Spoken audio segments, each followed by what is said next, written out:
Hello there, ladies and gentlemen. I do hope you're well. My name is Average J, and this is my review for Rushfight, which is a free-to-play game for Android and iOS, and is about beating the crowd. So everybody's trying to attack you. You have a meter at the top, and when that runs down, you've been struck, and thus game over. But you basically just touch either side of the screen to hit in that direction. You've just got to hit the person closest to you, and that's the game, beginning to end. That's what you do. Obviously, it gets crazier as it goes on because you've really got to start, pressing that screen as fast as you can. You can have short runs, long runs. The amount of times I've just hit like 6, and that was it, game over. But yeah, my best was 580. So yeah, it can be different. It's just this about your concentration, I guess. There are 9 characters. They all play the same. Got like there being Trump in there. I mean, there's some cool. You can see they're all inspired by different things, and it's good that the theme, like each one, it's not just the character, it's the theme, and the themes are very varied, and I really like that. And if I go on to the Jason Voorhees one, it's just you're against like college kids or whatever. So it's just really good. I mean, there you go. It's offering me an ad for some coins. You've got leaderboards on the game, so you can compete with people. So I suppose that's going to have a lot of appeal for folks. There are weapons as well. You get 31 weapons. To buy everything costs a lot. I mean, it does cost a lot of in-game funds. Which it's not too sad. Just what you expect. You're going to have to grind out on a game like this. It gets very, very, very repetitive because of the fact that everybody plays the same. Each weapon is actually the same. There's nothing different about it. There's no gameplay aspect that changes in any way. Which is, I don't know, it seems kind of pointless. I suppose it is pretty much pointless, but it was just something different to do.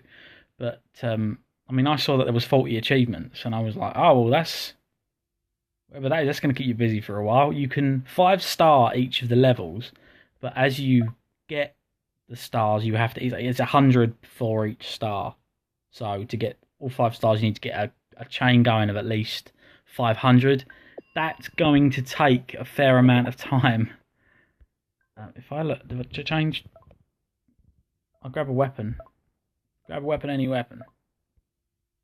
That doesn't matter. Anything will do. So anyone can use any weapon. But like I said, aside from seeing it in the guy's hands, they're all the same. Nothing different. I thought that they might have a perk or something that would just make something slightly different, but nope. You get different, every once in a while you'll get one of these guys come along with something like glowing at their feet, and that's like a power-up, like this one here. So it's like an automatic thing. He'll strike so many of them down without you doing anything, which is pretty awesome. Then you get one where it freezes the timer. You get one where it fills the timer back up. It's nothing too complex. It's nothing like you wouldn't sort of expect from this sort of game, but it helps. My huge problem with the game was the achievements, which is why basically what I've showed you now is the game from beginning to end. There is nothing more to it. So as much as it is quirky and it is cool, and it's free, so I give it 6 out of 10. It's not bad. It's just about over average. It plays well enough, fluidly enough, and I suppose it can be addictive to a lot of people, especially high score junkies. So that's 6 out of 10 for everyone who's not interested in achievements. For those that are, it changes things. So where there are so many achievements, I was pretty happy with it because it was, that when you've got so many achievements, you think it gives you, 40 of them. It gives you a real incentive to try everything, do everything, So I unlocked 2. So I was like, okay, cool. That's all I need to see. That it's a high-profile game and the achievements work. So let's do this. So I decided to put some money into the game because I thought I'm going to be playing this for a while. I can tell. So I'll put in a best part of a £5 actually to think it was like remove ads and enough money to buy everything. Something like that. So that's what I did, because I kind of figured I'm going to need to buy every weapon. Obviously, you can see things are locked now, but that's because since then the game's been deleted and I've reinstalled it for the review. But it was something, them being secret, 40 achievements that are all secret, I decided that the best way to go about this would be to play with every character and every weapon, get at least 3 stars, which means you've got to get a chain of 300 with every weapon and every character, and then I've covered all bases, basically. But gullible me, I did all of that. That's a lot of time sunk into it, and it didn't, not one achievement. What is going on? I have no idea what is happening. So I downloaded it on Christmas Day, and what is it today? It's like the 16th of January or something. And after I'd realised that nothing was unlocking, I'm going to message them through Google Play and ask them if they can let me know what the list is. Is there a place? I know you've made all of them secret, but is there a place that I can see them? And are they working? And I got no response for a good a week. I was like, okay, this is annoying me, so I messaged them again.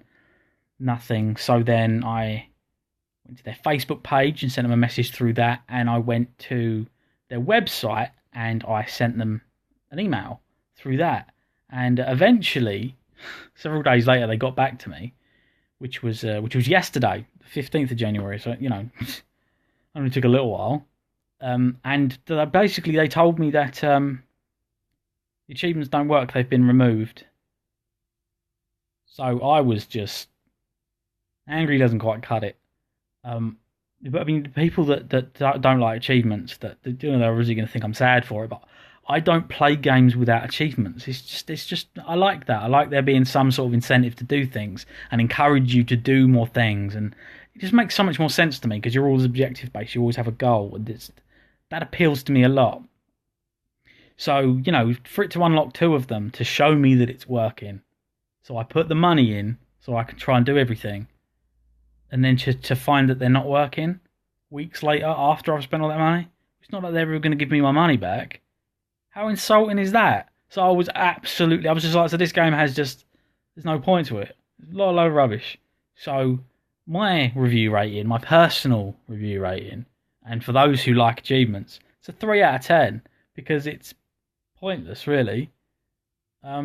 It's fun and alright for a bit, but it's so short-lived, and as soon as you realise that all the weapons do the same thing and all the characters do the same thing, not much point or incentive to the game. So for me, it just became so below average. So a generous 3 out of 10 for achievement-aholics. And that's it. If you like achievements, don't get this game. That's all I can say. So thank you very much for watching. I appreciate your time.